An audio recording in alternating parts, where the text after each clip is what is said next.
देश 3 फेज में अनलॉक होगा। 8 जून के बाद होटल, रेस्टोरेंट, मॉल्स और धार्मिक स्थल खुलेंगे। सिर्फ कंटेनमेंट जोन में 30 जून तक लॉकडाउन रहेगा। पूरे देश में रात 9 बजे से सुबह 5 बजे के बीच नाइट कर्फ्यू रहेगा। इंटरनेशनल फ्लाइट्स और मेट्रो अभी बंद ही रहेगी। Cinema hall, gym, swimming pool, entertainment park, theatre, bar, auditorium, बड़े जमावड़े बंद रहेंगे।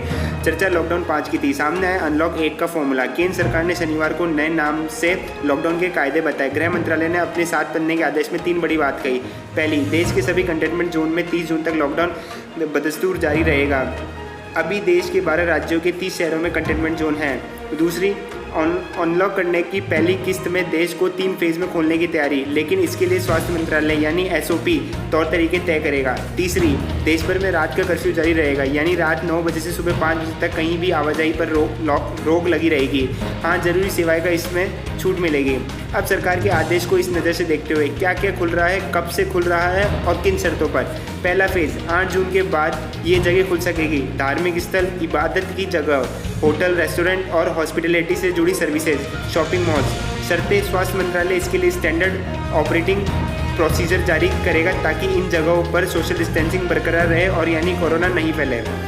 कहाँ छूट नहीं दी गई, यानी वहाँ वैसा ही चलेगा जैसे 64 दिनों से चल रहा है। दूसरा फेज़, स्कूल कॉलेज पर जुलाई में फैसला।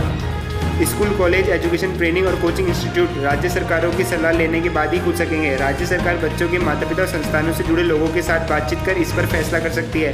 फीडबैक मिलने के बाद इन संस्थानों को खोलने पर जुलाई में फैसला लिया जा सकता है। स्वास्थ्य मंत्रालय इसके लिए स्टैंडर्ड ऑपरेटिंग प्रोसीजर जारी करेगा, जिस बारे में अब भी कोई फैसला नहीं किया गया। तीसरा फेज, इन सर्विसेज को शुरू करने का फैसला बाद में होगा। International flights, metro rail, cinema hall, gym, swimming pool, entertainment park, theatre, bar, auditorium, assembly hall और इसके जैसी काफ़ी अन्य जगह। Social, political, sports, entertainment, academic, cultural function, धार्मिक समारोह और बड़ी जमावड़े और बाकी के बड़े जमावड़े। कंटेनमेंट जोन में 30 जून तक लॉकडाउन। कंटेनमेंट जोन में लॉकडाउन 30 जून 2020 तक लागू रहेगा। स्वास्थ्य मंत्रालय के दिए निर्देश के बारे में जानकारी लेने के बाद जिला अधिकारी द्वारा कंटेनमेंट जोन तय किया जाएगा। कंटेनमेंट जोन में सिर्फ बेहद जरूरी गतिविधियों की इजाज़त दी जाएगी। मेडिकल इमरजेंसी सर्विसेज और जरूरी सामान और सेवाओं की सप्लाई को छोड़कर इन कंटेनमेंट जोन में लोगों की आवाजाही पर सख्ती से रोक रहेगी। कंटेनमेंट जोन में गहराई से कॉन्टैक्ट ट्रेसिंग होगी। घर घर जाकर निगरानी की जाएगी। अन्य जरूरी मेडिकल कदम उठाए जाएंगे। बड़ी राहत, लोगों के मूवमेंट पर अब रोक नहीं। राज्य के बीच और राज्य के अंदर लोगों के मूवमेंट और सामान की आवाजाही पर कोई प्रतिबंध नहीं होगा। इस तरह के मूवमेंट के लिए अलग अलग से इजाज़त लेने के लिए या ई परमिट की ज़रूरत नहीं होगी। हालांकि यदि कोई राज्य पब्लिक हेल्थ और उसके असर के कारण के आधार पर लोगों के मूवमेंट को कंट्रोल करने का प्रस्ताव रखता है तो उसे इस तरह के मूवमेंट से जुड़े प्रतिबंधियों के बारे में पहले बड़े पैमाने पर प्रचार करना होगा और ज़रूरी प्रक्रिया को अमल में लाना होगा।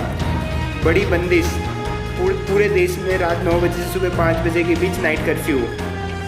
रात 9 बजे से सुबह 5 बजे के बीच जरूरी सेवाओं को छोड़कर किसी भी तरीके की मूवमेंट की इजाज़त नहीं होगी। इस पर सख्ती से पाबंदी रहेगी। स्थानीय प्रशासन अपने अधिकार क्षेत्र में CRPC की धारा 144 के तहत प्रतिबंधियों को लागू कर सकेगा। बफर जोन, राज्य सरकार कंटेनमेंट जोन से बाहर बफर जोन की पहचान भी कर सकेगी। ये ऐसे इलाके होंगे जहां नए मामले आने का खतरा ज़्यादा है। बफर जोन के अंदर भी प्रतिबंधियों को जारी रखा जा सकता है। अपने क्षेत्रों में हालात का जायजा लेने के बाद राज्य सरकार कंटेनमेंट जोन के बाहर कुछ गतिविधियों को बैन कर सकती है या जरूरी लगने पर प्रतिबंधियों को लागू कर सकती है।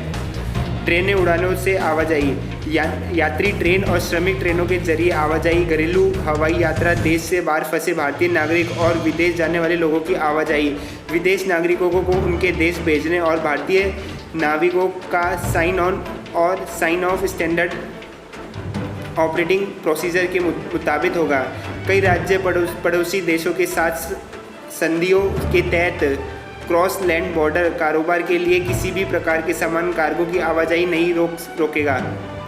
जोखिम वाले लोगों का बचाव, 65 साल से ज़्यादा उम्र के लोग, पहले से ही किसी गंभीर बीमारी से जूझ रहे लोग, गर्भवती महिलाएं और 10 साल से कम उम्र के बच्चों को जरूरी और मेडिकल जरूरतों को छोड़कर घर पर रहने की सलाह दी जाती है। आरोग्य सेतु ऐप, गाइडलाइन के मुताबिक दफ्तरों और कामकाज की जगहों पर सुरक्षा के लिए एम्प्लॉयर की यह श्रेष्ठ कोशिश रहनी चाहिए कि सभी कर्मचारियों के मोबाइल फ़ोन में आरोग्य सेतु ऐप इंस्टॉल हो।